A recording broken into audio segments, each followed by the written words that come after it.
خواتین و حضرات آداب، میں خان رضوان جی ان کے یوٹیوب چینل میں آپ سب کا استقبال ہے۔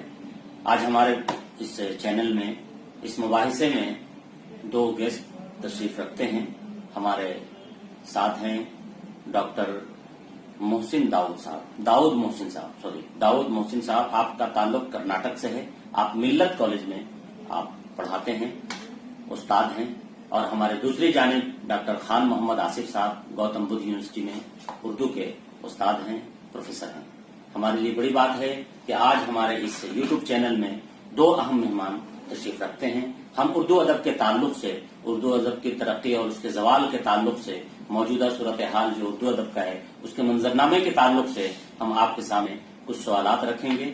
آپ، مجھے امید ہے کہ آپ اس کا جواب دیں گے۔ میں سب سے پہلے آتا ہوں ڈاکٹر داؤد محسن صاحب کی طرف۔ ڈاکٹر صاحب، آپ کا پورا نام کیا ہے؟ میرا اصل نام محمد داؤد ہے۔ میرا تعلق، یعنی میری پیدائش ایک بہت چھوٹے دیہات بیونہڑی نام کے مقام پر ہوئی، جس کی مناسبت سے ہمارے ہاں جنوب میں انیشل لگانے کا رواج ہے۔ اس طرح بھی محمد داؤد بن گیا اور ریسرچ ہوا، ڈگری ملی تو ڈاکٹر بن گیا۔ شعر و ادب سے منسلک ہوا تو شاعری کے لیے ایک تخلص کی ضرورت تھی، محسن کا دم انشاءاللہ لگا دیا تو اس طرح ایک لمبا نام بن گیا، ڈاکٹر بی محمد داؤد محسن۔ اس طرح میرا نام اصل میں داؤد محسن ہے، لیکن ڈاکٹر داؤد محسن کے نام سے ادبی دنیا میں جانا چاہتا ہوں۔ میں ڈاکٹر خان محمد آصف کی طرف آتا ہوں۔ ڈاکٹر صاحب، آپ اپنے بارے میں کچھ بتائیے۔ میرا نام ڈاکٹر محمد آصف، لیکن قلمی نام ڈاکٹر خان محمد آصف ہے، اور بلیا گنج ایک معروف قصبہ ہے اعظم گڑھ ضلع میں، وہاں سے میرا تعلق ہے۔ اور آج کل گوتم بدھ یونیورسٹی کے شعبہ اردو میں درس و تدریس کے فرائض انجام دے رہا ہوں، اور ادب اور خاص طور سے جو نثری ادب ہے، جس میں فکشن جسے کہہ سکتے ہیں، اس کو سمجھنے اور اس کو پڑھنے کی کوشش کرتا ہوں، اور جو چیزیں سمجھ میں آتی ہیں وہ اس کو لکھنے کی بھی جرات کرتا ہوں۔ اچھا ڈاکٹر صاحب، آپ سے میں ایک سوال تو نہیں بلکہ یہ جاننے کی کوشش کرتا ہوں کہ آج کے وقت میں ابھی ہم دیکھتے ہیں کہ تعلیم کا دورہ ہے، ہر جگہ ایجوکیشن ہب کے نام سے۔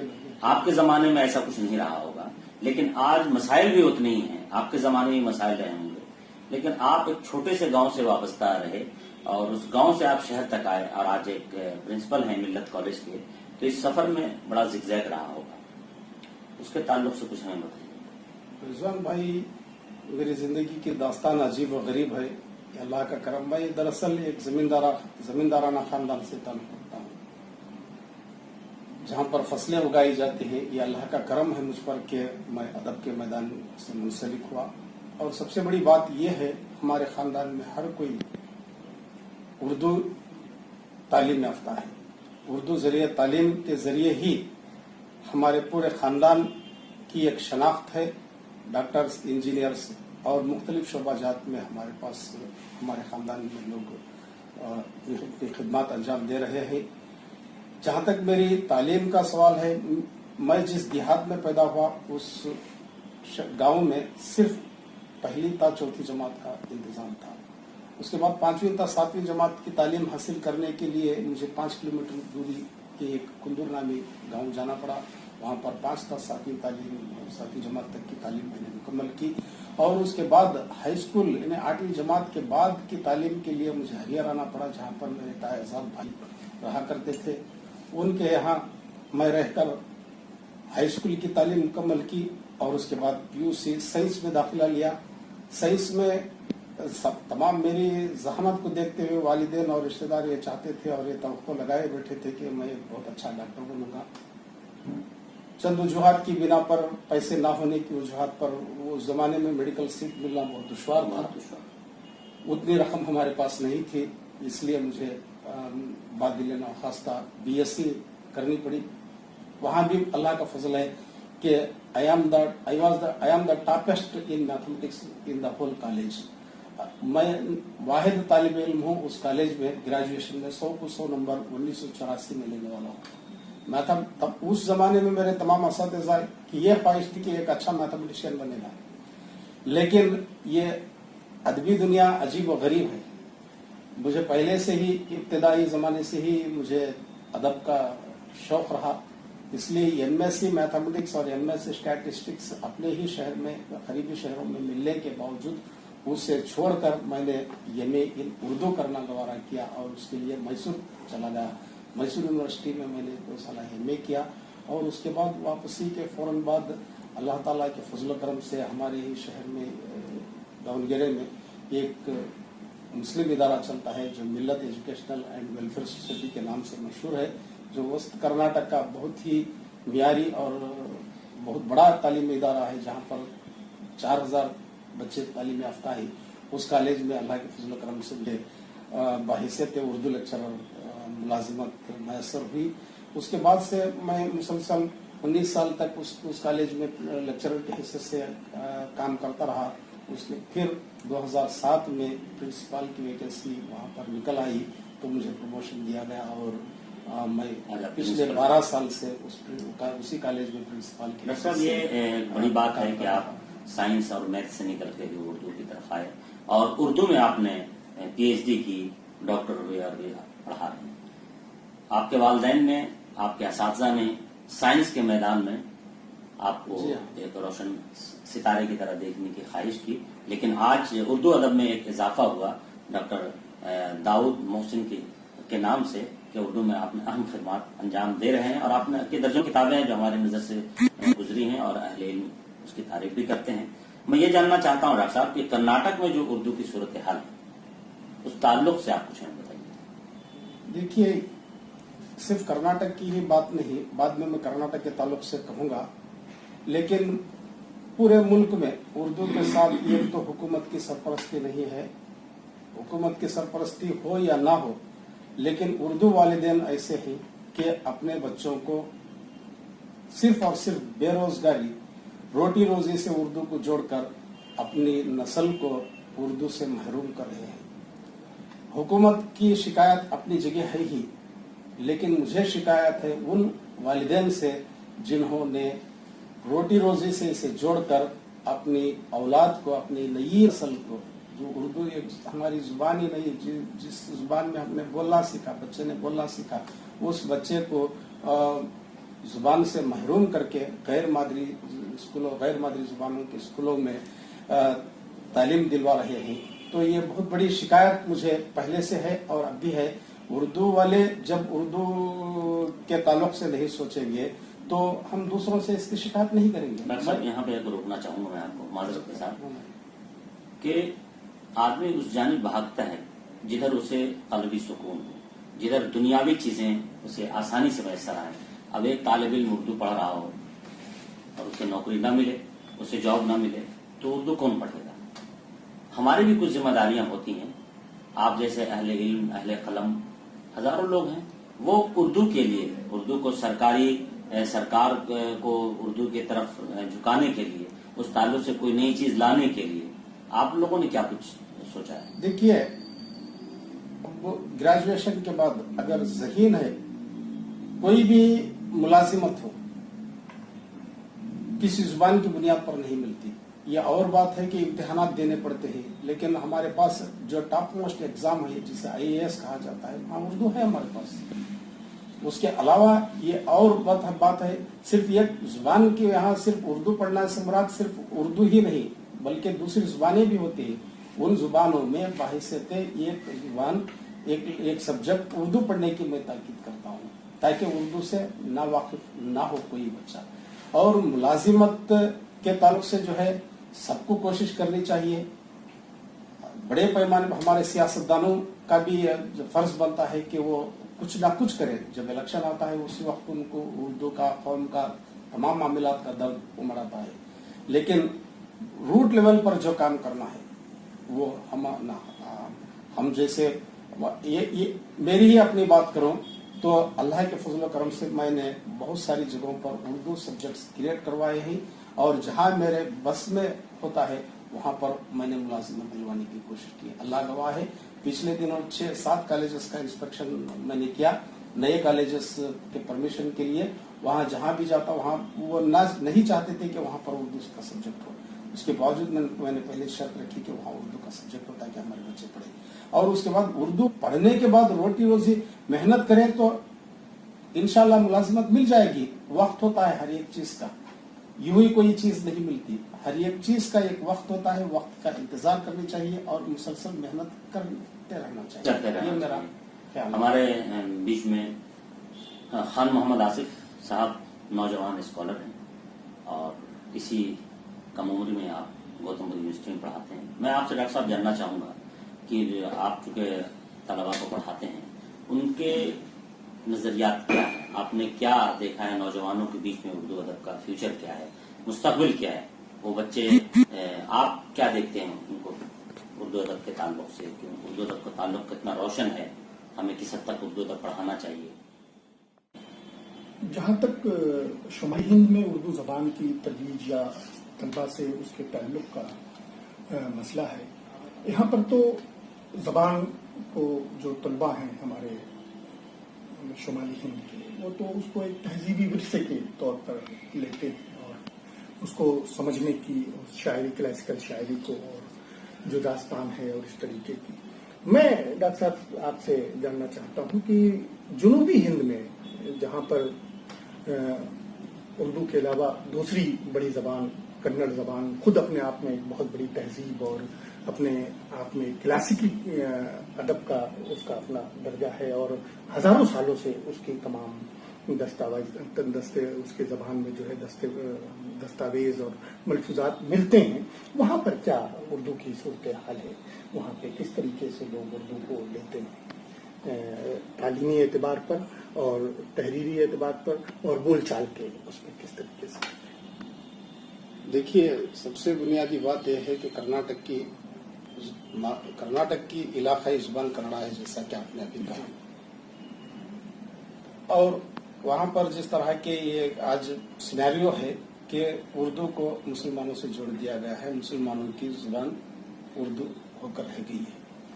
हालांकि इसका ये बहुत लंबी बहस है, मैं उसमें जाना नहीं चाहता।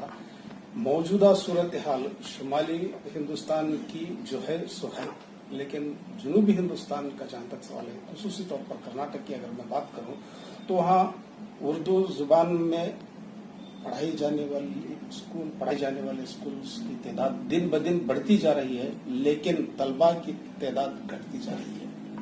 उसके बाद हुकूमत बाकायदा तौर पर उर्दू स्कूल चला रही है, तनख्वाह दे रही है, असातिज़ा का तकर्रुर कर रही है, और जो सहूलतें दीगर स्कूलों को, कन्नड़ा स्कूलों को दी जाती है, वो सारी की सारी दी जाती है। लेकिन उर्दू के ऐसे इलाके भी हैं जहां पर उर्दू स्कूल बंद होने आ गए हैं, और हमारे असातिज़ा भी ऐसे हैं कि खरिया देहातों में उर्दू स्कूल बंद करके शहरों की तरफ राग़िब होना चाहते हैं। ये सबसे बड़ा अलमिया है। इसके पीछे वालिदैन भी खुसूरवार हैं, हम भी खुसूरवार हैं, असातिज़ा। लेकिन मैं उर्दू के ताल्लुक से ये बात कहूंगा कि वहाँ इसके बावजूद तालिब इल्मों की तादाद किसी हद तक है, लेकिन वो तशवीश नहीं है। और तहरीर का मामला है, ये अजीब व गरीब बात है कि हमारे जुनूब में, खासकर जुनूब में, हमारी अपनी जुबान दक्कनी है। हम बोलचाल के लिए दक्कनी जुबान का इस्तेमाल करते हैं, वहाँ की आम इलाकाई जुबान बोलते हैं, और लिखने और पढ़ने के लिए हमारी उर्दू जुबान जो तहरीरी जुबान है उसका इस्तेमाल करते हैं। इस तरह जिस तरह कौल और फेल में तजाद होता है, उसी तरह हमारे बोलने में और लिखने में फर्क होता है, तहरीर में। इसलिए हमारी जुबान जो है सो है, लेकिन हमारे अदब की अगर बात करें, जुबान का मामला यह है, और अदब की बात करें तो हमारे पास भी शायरी तख्लीक हो रही है, अफसाने तख्लीक हो रहे हैं, और उसके अलावा मैं कहता हूँ कि तनकीद के 3-4 नाम मिल पाएंगे, और नावल एक इससे पहले जो लिखे गए वही है, और उसके अलावा ये आज़ाद नज़मों का जो चलन है वो है, अफसाना निगारी है, उसके अलावा तंज़ मिज़ा निगारी है, दीगर मौज़ूआत अदब के जो है, दीगर असनाफ अदब की जो है, वो मैं समझता हूँ उन पर काम बिल्कुल कम हो रहा है। ڈاکٹر صاحب آپ تخلیق کار بھی ہیں، نقاد بھی ہیں، اور آپ نے صحافت میں بھی کافی اپنی خدمات انجام دی ہیں اور شاعر بھی ہیں. تو آج کا جو تخلیقی منظرنامہ ہے، تخلیقی ادب جو تخلیق کیا جا رہا ہے، تنقیدیں جو لکھی جا رہی ہیں، تحقیق جو ہو رہی ہے اور ادبی صحافت، ان تمام چیزوں کے تعلق سے آپ کیا کہیں گے؟ کتنا آپ مطمئن ہیں، یا کتنی اوریجنل ادب تخلیق کی جا رہی ہے، یا تنقید بہتر منظر عام پہ آ رہی ہے، تنقیدیں ہو رہی ہیں؟ اس تعلق سے آپ کچھ. دیکھیے رضوان صاحب، آپ نے بیک وقت 3 سوالات کیے. ایک تخلیقی ادب، دوسرے تنقیدی ادب، اور تیسرے صحافت. صحافت کا جہاں تک سوال ہے، رپورٹنگ وغیرہ کر لیتا ہوں، اس کے علاوہ میں نے نہ تو صحافت میں کوئی کورس کیا ہے اور کچھ بھی نہیں. البتہ جتنے بھی ہمارے یہاں کی اجلاس وغیرہ کی امداد ہوتی ہے، صحافت کے لیے لکھ بھیجتا ہوں، وہ میرے نام سے نہیں، وہ ان کی نیوز رپورٹر کے نام سے وہ چھپتے ہیں، نام کہیں نہیں آتا. البتہ تنقید اور تخلیق کا جو معاملہ ہے، یہ تنقید، تحقیق اور یہ تخلیق، یہ 3 شعبے ہیں ہمارے ادب کے اہم. اس میں تخلیقی ادب جو ہمارے پاس تمام اصناف میں ادب تخلیق پا رہا ہے اکثر. حالانکہ شاعری کی بہت ساری اصناف دم توڑ چکی ہے. ہمارے پاس ایک غزل اور ایک افسانہ رہ گیا ہے، اور لیدے کے ناولوں کا ان دنوں احیاء ہوا ہے. اس کے باوجود اسے بھی میں تشویش بخش نہیں کرتا، کیونکہ جو ہمارے پاس کلاسیکل ادب ناولوں کا ہے، وہ اس طرح کا ناول میں سمجھتا ہوں شاید آیا ہوگا، میری نظر میں تو وہ اس طرح کا ناول نہیں ہے. البتہ تخلیق ہو رہی، تخلیق پا رہا ہے ادب. لیکن یہ ایک اچھا خوشگوار بات، خوش آئند بات یہ ہے کہ ہمارے پاس نوجوان نسل امڑ آئی ہے. ہمارے جو سینئرس ہیں، ان کی تخلیقات اپنی جگہ ہیں، ان کی تنقیدات اپنی جگہ ہیں. اسے پڑھ کر ہو یا یونیورسٹیز میں جو اسکالرس ہیں آج، جو طالب علم ہے، ان کا شوق تخلیقی ادب اور تنقیدی ادب کی طرف بڑھ رہا ہے. ایک زمانہ تھا کسی یونیورسٹی کا پروفیسر ہو، کسی کالج میں پڑھانے والا اردو کا استاد ہو، شاعر نہیں ہوا کرتا تھا. آج خوش قسمتی یہ ہے کہ وہ شاعری بھی کرتا ہے، تنقید بھی کرتا ہے، تحقیق بھی کرتا ہے. تحقیقی میدان میں اسکالر بن کر قدم رکھتا ہے، لیکن وہ ادب سے جڑتا جا رہا ہے، تخلیق کر رہا ہے، تخلیقی ادب بھی لکھ رہا ہے، اس کے علاوہ تنقید بھی کر رہا ہے، اور صحافت سے بھی جڑا ہوا ہے. آج کا یہ جو نئی ٹیکنالوجی ہے، اس سے آج کا اسکالر جڑا ہوا ہے. یہیں سے ایک سوال نکلتا ہے ڈاکٹر صاحب، جیسے آپ نے کہا کہ ایک ادیب پڑھا بھی رہا ہے، شاعری بھی کر رہا ہے، اور تنقید بھی لکھ رہا ہے، اور صحافت بھی کر رہا ہے. ایسی شخصیتوں کو ہم ہمہ جہت شخصیت کہہ سکتے ہیں. ایسے قلمکار کو ہم یہ کہہ سکتے ہیں کہ ہمہ جہت قلمکار ہیں، بیک وقت کئی اصناف میں طبع آزمائی کر رہے ہیں اور چیزیں تخلیق کر رہے ہیں. لیکن میں نے بہت سارے لوگوں کو برائی کرتے ہوئے دیکھا. برائی سے مراد یہ ہے کہ اچھا تصور نہیں کرتے کہ ایک آدمی یہ بھی کر رہا ہو، وہ بھی کر رہا ہو، اور وہ بھی کر رہا ہو. کیا آپ اسے بہتر تصور کرتے ہیں؟ دیکھیے، یہ آدمی کو فکس ہونا چاہیے. یہ آدمی کی سوچ پر منحصر ہے. حال ہی نے جس وقت شاعری کی، تنقید کی اور سوانح نگاری لکھی، اور تینوں میدان میں کامیابی انہوں نے حاصل کی. یہ اور بات ہے کہ آج کوئی حل ہوگا یا نہیں ہوگا. لیکن کلاسیکل، ہمارے پاس کلاسیکل رائٹرز ہیں جن کی بہترین مثال حال ہے. میں تو یہ کہوں گا کہ اللہ تعالیٰ نے جن کو جو صلاحیت دی ہے اسے بروئے کار لائے. اگر وہ ترجمے کرتا ہے، شاعری کرتا ہے، افسانہ نگاری کرتا ہے، جو کرتا ہے کرنے دیجیے. اللہ تعالیٰ جو صلاحیتیں دیتا ہے اس کا استعمال کرنا چاہیے، اسے استعمال میں لانا چاہیے، باہر بروئے کار لانا چاہیے، ورنہ وہ صلاحیتیں ہمارے اندر مر جاتی ہیں. مرنے سے پہلے مرنا اسی کو کہتے ہیں. یہ اور بات ہے کہ آنے والے وہ اس میں کس حد تک کامیاب ہوگا، اس کی پرواہ کیے بغیر میں تو یہ کہوں گا کہ اسے لکھنا چاہیے. جہاں تک یونیورسٹیوں میں پڑھانے والوں کی بات آپ نے کہی، بہت ساری یونیورسٹی UGC نارمس کے تحت یہ ڈاکیومنٹیشن کے لیے، نیک والوں کو پروڈیوس کرنے کے لیے یہ بے حد ضروری ہو جاتا ہے کہ کتنی کتابیں لکھی، آپ کیا کیا کرتے ہیں وغیرہ. ڈاکیومنٹیشن یہ آج ہمارے لیے ضروری ہو گیا ہے. اس ضمن میں بھی سیمینارز میں جانا پڑتا ہے، کتابیں چھپوانی پڑتی ہیں. तनकीद भी करनी पड़ती है। और तनकीद का जहाँ तक सवाल है वो अजीब व गरीब है। आज हर एक कोई एक अलग अलग मैदानों में अपनी महारत दिखाने पर आमादा है। कोई फिक्शन का तनकीद निगार बनकर आ गया है। इसलिए हुआ डॉक्टर साहब, मैं साफ अल्फाज में कह दूं कि आज जो तख्लीक़कार है वो तनकीद निगार ज्यादा बने हुए है। इसलिए कि हमारे एक सीनियर राइटर ने, हमारे बुजुर्ग राइटर ने हमें यह फतवा दिया कि नई नस्ल को अपना तनकीद निगार खुद तलाश कर लेना चाहिए। ये देखते हुए नई नस्ल एक इस मैदान में दाखिल हुई पूरे करोड़ फर्क के साथ। जो खुद अफसाने लिखते थे वही अफसानों की तनकीद निगार बन गए, शायरी करने वाले शायरी की तनकीद निगार बन गए। इस तरह से हमारे पास बैक वक्त तख्लीक और तख्लीकी अदब के साथ साथ तनकीद अदब भी तख्लीक पा रहा है। और करने वालों में अक्सर नाम वही है जो खुद फिक्शन राइटर हैं और खुद फिक्शन के तनकीद निगार भी है। ये इसे एक अच्छा डेवलपमेंट मैं कहूँगा इंशाल्लाह आने वाले दिनों में। उससे हट के मैं एक जरा सवाल करना चाहूंगा। मुझे नहीं मालूम कि उस फील्ड से आपको कितनी दिलचस्पी है या आप उससे कितना आपका इलाका है, मुझे नहीं मालूम।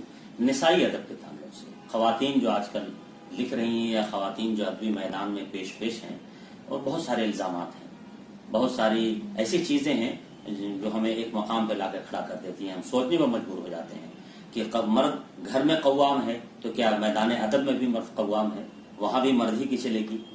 अगर वो घर में औरत को, पढ़ी लिखी औरत को मजबूर करता है कि तुमको ये करना है, ये करना है, ये करना, वो सब चीजें करती है, तो क्या वो औरत मैदान अदब में क्या वो ये इन सारी चीजों को नहीं संभाल सकती?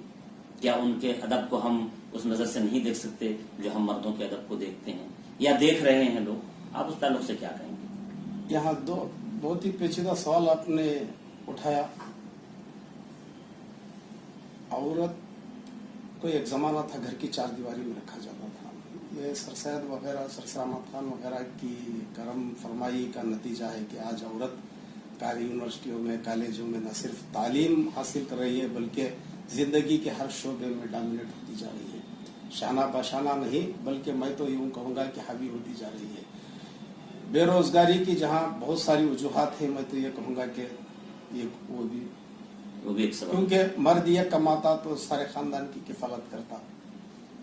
वो जो कहावत मशहूर है कि एक मर्द की तालीम एक फर्द की तालीम होती है और एक औरत की तालीम सारे खानदान की तालीम होती है।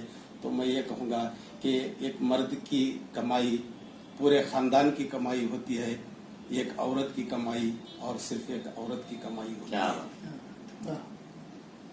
जहाँ तक अदब के मैदान में है, शेर व अदब के खुसूसी तौर पर शायरी के मैदान की अगर हम बात करें डॉक्टर साहब, तो हैरत होती है मुझे,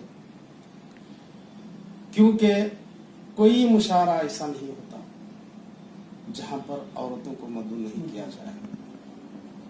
औरतें बन संवर कर आती हैं सिंगार करके। वो मैं तो कहूँगा ये मुशायरे हैं या मुजरे हैं।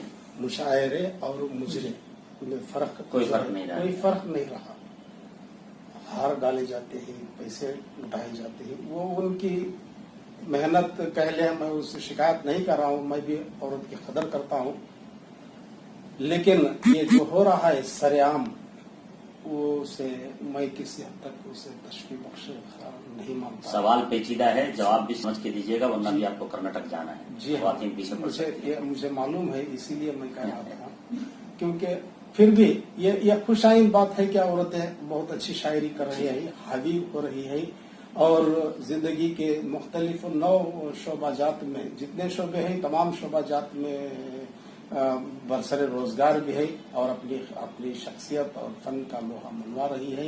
ये खुशाइन बात है, लेकिन मैं तो ये कहूँगा कि तहजीब का दामन ना छोड़ें। तहजीब हमारी एक तहजीब है, उस तहजीब को बरकरार रखते हुए कोशिश करें।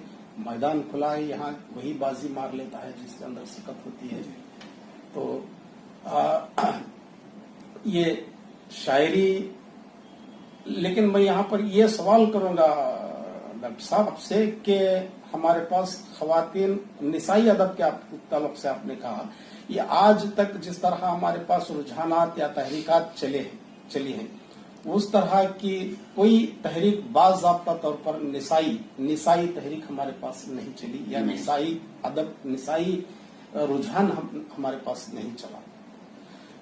इसलिए अब यहाँ एक सवाल पैदा होता है कि आया औरतों के लिखे हुए अदब को आप निसाई अदब कहेंगे, या औरतों पर लिखे हुए अदब का शुमार निसाई अदब कहलाएगा? अगर सिर्फ औरतों के लिखे हुए जो औरतें लिखती हैं उसे हम निसाई अदब करार दें तो अदब दो हिस्सों में बढ़ जाएगा, एक निसाई अदब, एक दूसरा मर्दाना। और औरतों पर लिखा गया अदब निसाई अदब के जुमरे में हम रखेंगे तो यूं समझ लीजिए कि 98 या 99% या 90% अदब निसाई अदब हो जाएगा। इसलिए आज तक ये फैसला नहीं हो पाया मेरी नजर में कि औरतों का लिखा हुआ या औरतों पर लिखा हुआ अदब निसाई अदब।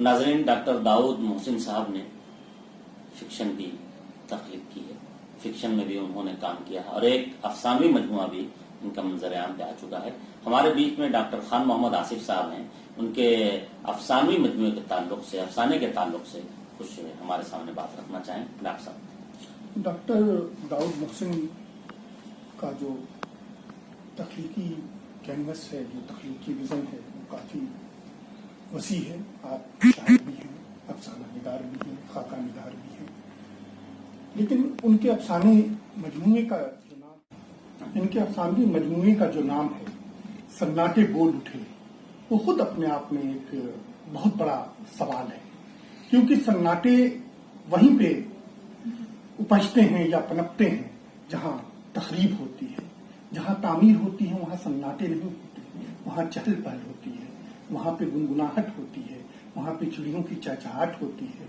बच्चों की कुलकुलाहट होती है, माओं की लोरियां होती हैं।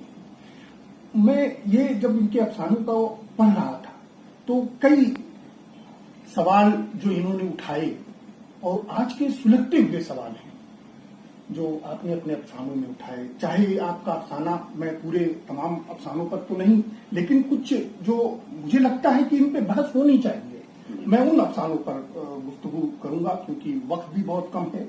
एक अफसाना डॉक्टर साहब आपका अक्स दर अक्स जो आपने लिखा है, उसमें हमें जो है कहीं न कहीं वो मंटो की वो गूंज सुनाई दे रही है जो टोबा टेक सिंह गांव से आ रही है, जो बिशन सिंह जिस सवाल को उठा रहा है, जिस सवाल को वो मौलवी साहब उठा रहे हैं कि भाई पाकिस्तान क्या है, पाकिस्तान जहां पे उस्तुरे बनते हैं। अब आज हम पाकिस्तान की जो हैसियत देख रहे हैं, हमको तो ऐसे ही लग रहा है कि वहां पे कलाशनकोव बन रहे हैं, कलम की बजाय कलाशनकोव बन रहे हैं, वहां पे किताबों के बजाय जो है हथियार दिए जा रहे हैं। तो एक बच्चों का एक वो आया है कि भाई वो टॉफी रैन गुब्बारा लिखा था, कुछ इस तरीके का एक शेर है उस पर। तो ये आज भी जो सिचुएशन है जो हिंदुस्तान की, कहीं न कहीं जो एक पहले जो मंटो के जमाने में जो जुनूनियत थी वो इंफरादी थी। जैसे मंटो का एक अफसाना आप देखेंगे नारा है, मंटो का एक अफसाना आप देखेंगे नंगी आवाज है, वो इंफरादी जुनूनियत है। लेकिन 70 साल के बाद आते आते, डॉक्टर दाऊद मोहसिन तक आते आते ये जुनूनियत जो है इज्तिमाई जुनूनियत में तब्दील हो गई। उस चीज का ये इसमें कहीं नहीं एक जिक्र है जहां पे अदमे तशद्दुद नहीं, तशद्दुद की एक शक्ल इख्तियार करता है। और सबसे बड़ी इसके पीछे जो इनका अपना जो तजर्बा बता रहा है या तख्लीकी जो इनका अपने इनके अंदर का जो तख्लीकी जो जहन है, वो जो ये बता रहा है कि इसकी वजह बेरोजगारी को ये बताते हैं। ये उसी उसमें जो है इनका एक अफसाना जो है नसीब अपना अपना, वो उसमें बेरोजगारी को लेकर एक फौजी है, उसकी बीवी अड़वाड़ अफसाना है जिसमें बेरोजगारी और फौज की बीवी को लेकर के है।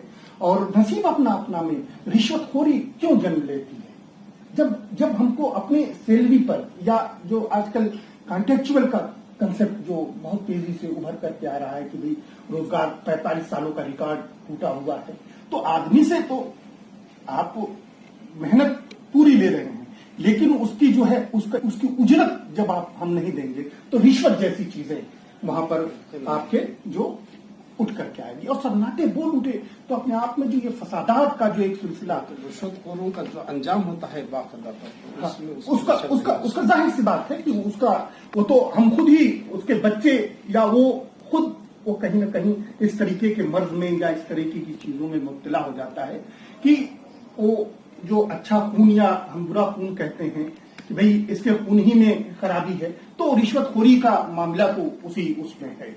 और सन्नाटे बोल उठे फसादात पर, ये कोई फसादात पर बहुत से अफसाने लिखे गए, सरदार और फिर ये क्या नाम है टोबा टेक सिंह, और फिर जो है आपका इस तरीके के कई अफसाने और नावल लिखे गए।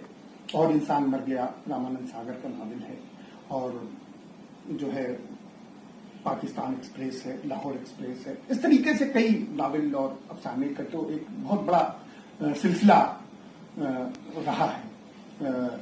तो लेकिन ये जो आज के जो वो फसादात, वो बंटवारे के फसाद थे, लेकिन जो ये सन्नाटे बोल उठे जो यहां पर जो फसादात हैं, वो हम इस तरीके से इसमें डॉक्टर साहब ने गुफ्तगू की है कि ये हमारे अंदर से जो नफरत की एक जो बीज बोया गया है, वो पूरी तरीके से एक तनावर दरख्त की तरह वो आज के उभर करके आया है। तो ये है। और दूसरी चीज जो अभी डॉक्टर साहब उसके जो है नसाइयत के हवाले से, या जो दलित अदब एक पनप रहा है, या पसमानदा अदब एक पनप रहा है, इस तरीके के अदब, कोई मंटो ने कहीं लिखा है कि अदब अदब है, कोई घोड़ा या कुर्सी तो है नहीं, अदब अदब।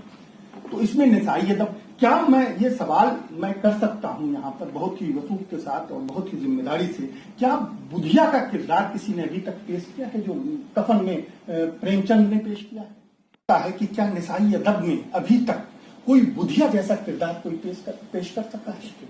क्या कोई सुल्ताना का किरदार किसी ने पेश किया है? क्या कोई हटक का जो किरदार है उस पर कोई बात हुई है? क्या होरी के अंदर जो एक तरीके की बाख्तियारपन है, जो जिस तरीके से उस पूरे समाज से जो एक तोहम परस्त समाज है, जो है एक जमींदाराना और साहूकाराना जो रवायात और रसूम में जकड़ा हुआ समाज है, उसके खिलाफ खड़ी होकर के जो है बाकायदा गुफ्तगू करती है आज से 80 साल 90 साल पहले। क्या उस तरीके की चीजें आई हैं? मसाइल हैं, औरतों के मसाइल हैं, बहुत से मसाइल हैं, उनको जगह जगह पे मसाइल का सामना करना पड़ रहा है। मीटू के हवाले से बहुत सी चीजें हमारे सामने आई हैं, हम उनको कंडेम करते हैं कि जो इस तरीके की चीजें हो रही हैं, लेकिन अदब को ये कहना कि ये फला अदब, ये देहाती अदब, ये कन्नड़ वो जो है ये शहरी अदब, इस तरीके से गुफ्तगू मैं समझता हूं कि गुफ्तगू नहीं होनी चाहिए। तो ये मेरा इनके बड़ी बात है कि डॉक्टर साहब ने करप्शन के मुद्दे को उठाया है अपने अफसाने में, बेरोजगारी के मुद्दे को उठाया है, जो मुद्दे आज भी उतने ही रिलेवेंट है, आज भी उस पर गुफ्तगू होनी चाहिए। तवहम परस्ती भी एक बहुत बड़ा समाज का मर्ज है, कोड़ है। मैं समझता हूं कि तवहम परस्ती हो, बेरोजगारी हो या करप्शन हो, ये ऐसे अमराज हैं कि अगर अदीब इनके ताल्लुक से कमर बांध लें कि हमें इन मुद्दों पर गुफ्तगू करना है, जो एक समाजी कारकुन करता है, धरने देता है और सरकार से मुतालबे करता है, हम अदब लिख करके इन चीजों पर फोकस करें। ये कि हम दीगर चीजों पे गुफ्तगू करें, उसकी भी जरूरत है, लेकिन ये बहुत अहम मुद्दे हैं जिन पर बात होनी चाहिए। और आपने अल्हम्दुलिल्लाह बात की है जिस पर खान आसिफ साहब ने सैर हासिल गुफ्तगू की। बस एक आखिरी छोटा सा सवाल है, मैं आपसे जानना चाहूंगा कि आज पूरे अदबी दुनिया में नौजवान जैसे उभर रहे हैं, अदीब के हैसियत से, शायर के हैसियत से, नक़ाद की हैसियत से, तख्लीक़कार की हैसियत से, क्या आप उन नौजवानों के अदब से, वो जो लिख रहे हैं, क्या आप उनसे आप इत्मीनान है, मुतमईन है, या मजीद आप उनके ताल्लुक से कुछ कहना चाहेंगे? देखिए, मैं तो ये कहूँगा कि पहले ही भी मैंने कहा कि निहायत खुशाइन बात है कि आज नौजवान नस्ल उमड़ आई है जिंदगी के अदब के हर शोबे में, लेकिन जो मेहनत जिस लगाव के साथ वो काम कर रहे हैं, मेहनत कर रहे हैं, ये मैं उनको मुबारकबाद पेश करता हूँ। जला सको तो जलाओ तुम आरज़ू के चिराग, शहर की राह न तो शहर मिले या ना मिले। हर चीज का एक वक्त होता है, मैंने पहले भी कहा। ये बहुत अच्छा इक़दाम है, नेक कदम है, वरना ये जो हमारा क्लासिकल अदब है और जो पुराने सीनियर राइटर्स है उन्हीं की हद तक हम सिमट कर रह गए थे। ये जो नई नस्ल हमारी आई है हर सिर्फ में तबाज़माई कर रही है, तहकीक भी है, तनकीद भी है, वो रिसर्च भी कर रहे हैं डिग्री के लिए, उसके बावजूद बहुत सारा काम वो कर रहे हैं। ये बहुत नेक कदम है। मैं उनको मुबारकबाद भी पेश करता हूँ और उनको सलाम करता हूँ कि वो अपने काम को जारी रखें। इंशाअल्लाह वो कहीं ना कहीं वो कभी ना कभी काम आएंगे जरूर। ये और बात है कि यूजीसी नॉर्म्स के तहत, अपॉइंटमेंट के तहत उनको बहुत सारी चीजें दरकार भी होती है, उसके लिए भी मेहनत करते हैं। रिसाले भी बहुत सारे आजकल छप रहे हैं। एक जमाना था कहीं एक मजमून छपने के लिए महीने दरकार होते थे या साल दरकार होता था। आज रिसालों की तादाद भी बढ़ गई है, अखबारात भी हमारे पास अनगिनत है, अदबनामे निकल रहे हैं हर हफ्ते बिला नागा। इस तरह से हमारे स्कॉलर्स को और नए लिखने वालों के लिए बहुत सारे मौके फराहम हो रहे हैं। वो अच्छा लिख रहे हैं। मैं ये कहूँगा कि वो अच्छा काम कर रहे हैं, नया अदब तख्लीक पा रहा है, नई तनकीद हो रही है। ये बहुत ही खुश आइन बात है। मैं उनको फिर एक मरतबा मुबारकबाद। मैं इसी के साथ JNK यूट्यूब चैनल यानी गुलाम नबी कुमार यूट्यूब चैनल में हम आपके ममनून हैं, मुतशक्किर हैं कि आप दाऊद मोहसिन साहब और खान मोहम्मद आसिफ साहब तशरीफ लाए। मैं उम्मीद करता हूं कि आप जब दिल्ली आएंगे हमें इसी मोहब्बत के साथ, इसी प्यार के साथ हमें याद करेंगे। सामीन, इसी के साथ खान रिजवान को इजाजत दीजिए। अल्लाह।